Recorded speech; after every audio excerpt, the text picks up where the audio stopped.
To the point, powered by Manav Rashda International University, Infinity of Knowledge, in association with OA 104.8 FM, Sabse Filmi, and Ansal University, spanning decades in education. Hello and welcome. You're watching To the Point. A front page story in today's Indian Express has revealed that 4 but possibly 8 young Indians from Mumbai have fought with ISIS in Iraq. It seems they were indoctrinated on the net and surreptitiously left their homes to join the Sunni insurgents. Is this the tip of an iceberg? And how should the government respond? That's the debate in part 2.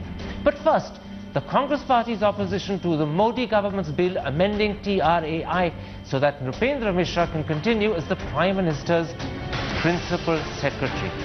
Is this based on principle, or is this just politics, or even possibly pettiness?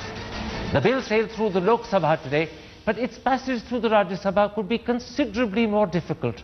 So is the Congress Party about to engineer the first serious setback for the Modi government? That's the debate in part 1. This autocue is not working.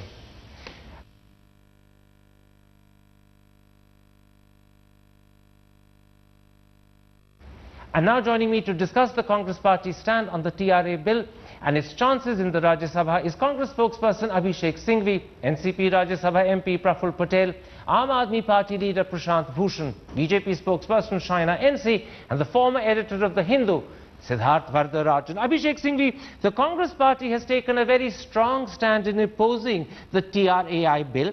What are your main reasons for opposing the amendment to this bill?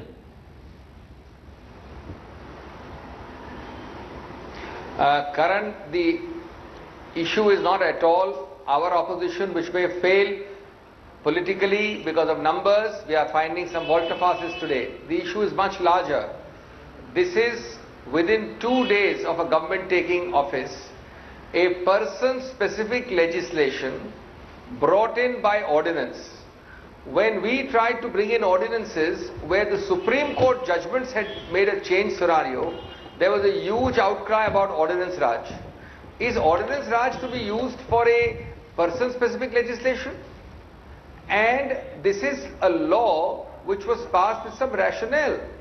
TRAI was one of the earliest regulators. Okay. You parliamentary mandate, and I have had it at time, but to my recollection, this law was passed originally by the BJP. You pass a law where the whole idea is to create a Chinese wall between regulators and post-retirement or post-regulator job sinecures or jobs in the government. The reason is obvious. The question is a larger moral issue. Should you do it? Assume there was no act, Karan. Okay. Tomorrow you have some very independent adjudicator, let us say a judge in a lower court. Can he join your government after debating office as a judge? You frown upon it. There is no law which says so. Let me on that point. Let me at that point of principle. These are larger issues, just a moment. and therefore the whole object is you must establish standards. Let me bring in Shaina NC and put to her that larger point of principle that you make. The point of principle, Shaina NC, is simply this: that you are actually breaching the Chinese wall that is essential to separate a functionary from, in fact, the allurement of some sort of offer from the government, which might then tempt him or her to take decisions that somehow were not right. That Chinese wall is essential to integrity and to good governance. You're breaching it. How do you account for that breach? I think it's a very petty argument, Karanji, and please understand the BJP's point of view. Is the Prime Minister of this country, who has won a mandate which is historical to start with, not entitled to choose the principal secretary of his choice in the government that he runs? Is he not entitled to choose somebody of absolute repute and credibility, as has been Mr. Mishra's track record, which is obvious to the Congress itself? If the Congress is only going to play hurdle to prove a point, which is to say that, you know, you are amending to suit your way, but what are we doing? We are proactively saying that if you want a good governance model, you need to have good bureaucrats, you need to have people with impeccable repute, and you need to have people who have delivered. And we're not using the ordinance route to protect some thug or some corrupt politician You made your or point. bureaucrat Let's for not, that let's not, let's matter. not get polemical by bringing in the- thuggery. Let's keep it simple so that people can be analytical. Praful Patel, you're an ally of the Congress party, and yet the National Congress Party has actually taken a very different stand to the Congress. Why? No, listen, Karan, let me preface in the beginning by saying that we do not subscribe to ordinances as a matter of routine or as a matter of principle. However, in exceptional circumstances, if certain things like, this is not an ordinance which has some earth-shattering ramifications. Number one, as Shaina said, there's a Prime Minister of our country who's just been appointed, and he wants to choose his own team. So let it be so. The second part is there have been many other regulators besides TRAI which have different yardsticks where a regulator does not really have this kind of a restriction. And number three, Mr. Mishra has never worked with this Prime Minister, or I don't think, at least we don't believe that he has any past association with him. And therefore, a person of integrity, he's joining government at the end of the day. He's not taking up some private assignment. So, and the fourth thing, most importantly, is that we don't want to be just like, opposition for the sake of opposition. We'd rather be a constructive opposition. Okay. And we don't think that appointing Mr. Mishra has such ramifications that should, unsettle the whole system.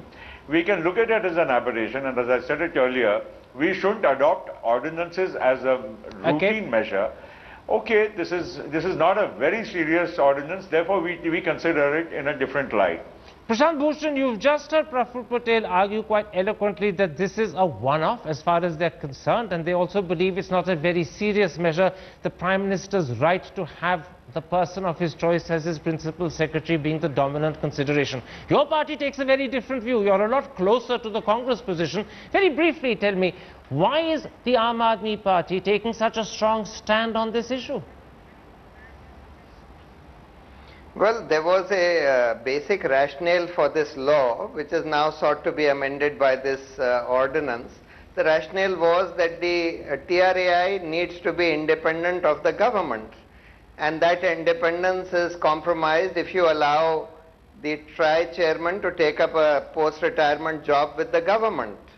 Now that whole rationale is being sought to be done away with in order to, as these people say, appoint a gentleman of the choice of the Prime Minister. Now, is the Prime Minister entitled to have an unlimited choice? Can he choose a High Court judge or a Supreme Court judge to be his principal private secretary?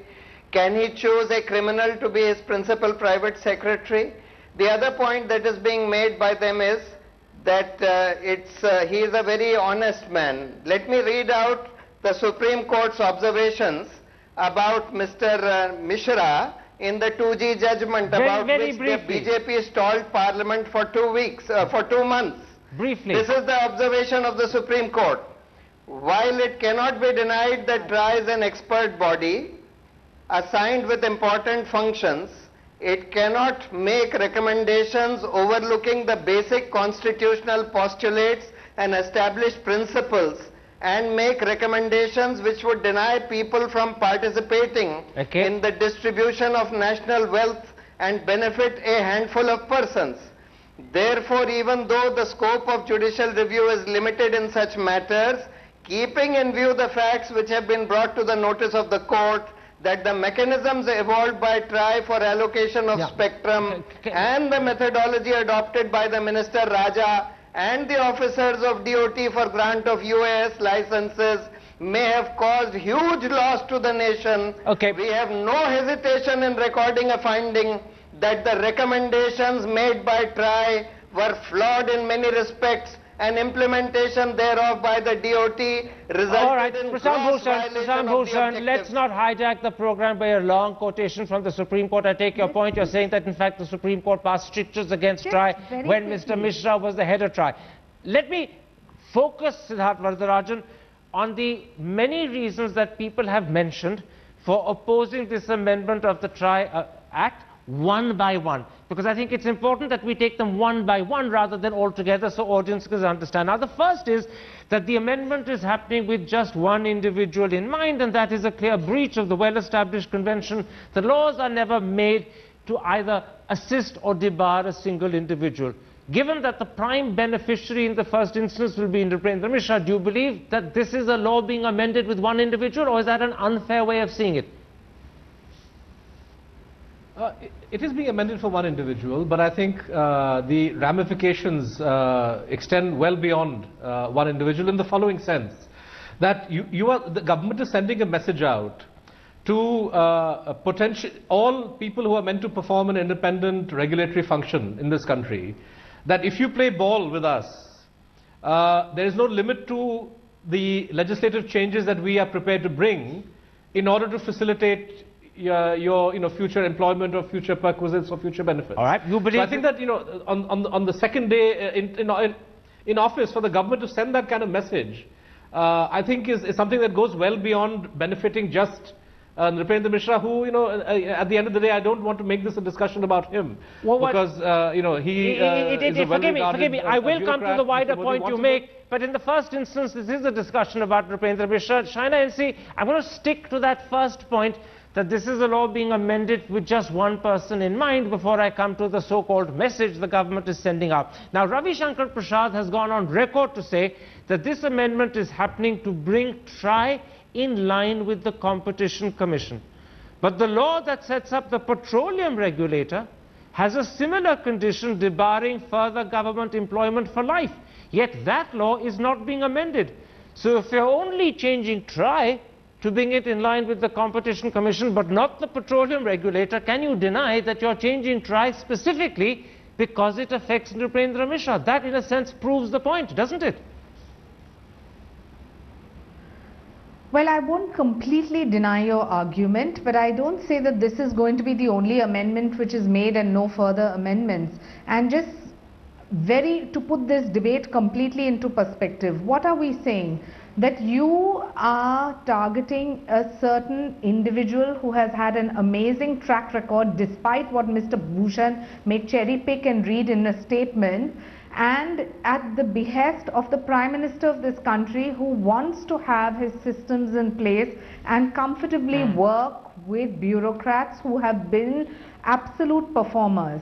There is no conflict of interest because he is not going to be working on departments that he has dealt with earlier, and contrary to what Mr. Bhushan says, they believe that everyone they choose to put their hand on is completely a man of integrity, and anybody that anyone else wants to shield, protect or encourage based purely on merit is questionable. But so that is not something that we are going to stand by. Can I stop you? I want to compliment you for beginning your answer by conceding that there's a very real, credible sense in which this is an amendment happening with just one man in mind, and that is not a point that Ravi Shankar Prasad has ever conceded. You've been good enough to concede it. Let me put the opposite to you, Abhishek Singhvi. The truth is that Nripaindra Mishra retired as head of TRAI 5 years ago. So even if the law is actually being amended with just him in mind, why is that such a terrible thing? After all, the PM wants him as Principal Secretary. He's clearly deserving of the post. You're not contesting that at any point of time. So if the law is being amended with him in mind so that he can become Principal Secretary and that benefits the country, why is that such a terrible thing? Going to make person-specific arguments, Karan, just like they have made person-specific legislation. The new Prime Minister within 2 days could find only one person in the whole country with the requisite talent, with the requisite punch, with the requisite reliability to be his Principal Secretary, who had to be passed by a new legislation. What a bankruptcy we have of talent as far as he is concerned. Thirdly, very importantly, there is a method to the madness, Karan. There are distinguishing features: spectrum, petroleum resources, mining resources. Tomorrow you may have a mining regulator. These are all national resources, largesse. They require regulators of absolute impeccable distance who have no possible, even a dream of future allurement or entrapment, as opposed to Competition Commission or SEBI. They are regulators of a different kind. These people, the spectrum man and the petroleum man, are distributing largesse. And there is a method to the madness. Now, today, look at what Varadarajan said, Siddharth Varadarajan. The message tomorrow is, forget all this. You have the normal rule of a 2-year cooling off period for bureaucrats. So, individually, I will make an amendment in a particular case for a particular bureaucrat. Then there is no end to it. All right. Because I am the Prime Minister, I have 286 and 333. 282 Nobody is actually. disputing. I am sure the legislation will be passed in the Rajya Sabha. Let me But stop. that's not the point at all. Let me stop you there. You I may want to pass the see whether legislation, but I want that's to see not whether principle. your eloquent answer actually has any impact on your ally who's sitting there listening to Praful. That particular concern made by both Mr. Singhvi and Mr. Varadarajan, that in fact the message you're sending out is that it doesn't really require future regulators to be independent and objective. Hereafter, you're almost giving an incentive to future regulators to take decisions that are tailor-made to support the government in the hope that they could be rewarded with a job thereafter. But that's exactly what I said in the beginning, that we don't encourage such kind of ordinances, but as a one-off instance, a new Prime Minister has come in. What are we doing? We're just going to oppose for the sake of opposition? And the second part is, Mr. Mishra has never worked with Mr. Modi ever in the past. He's got an impeccable track record. Whatever may be other arguments which Mr. Bhushan and others have made, we are simplifying the whole thing rather than getting into too much of argument. Of course, Mr. Varadarajan and Mr. Singhvi have made a very eloquent point, so has Mr. Bhushan. But the fact is, the point is, you know, are we just going to come in the way of as an obstructionist just because we are in the opposition? I'm not saying that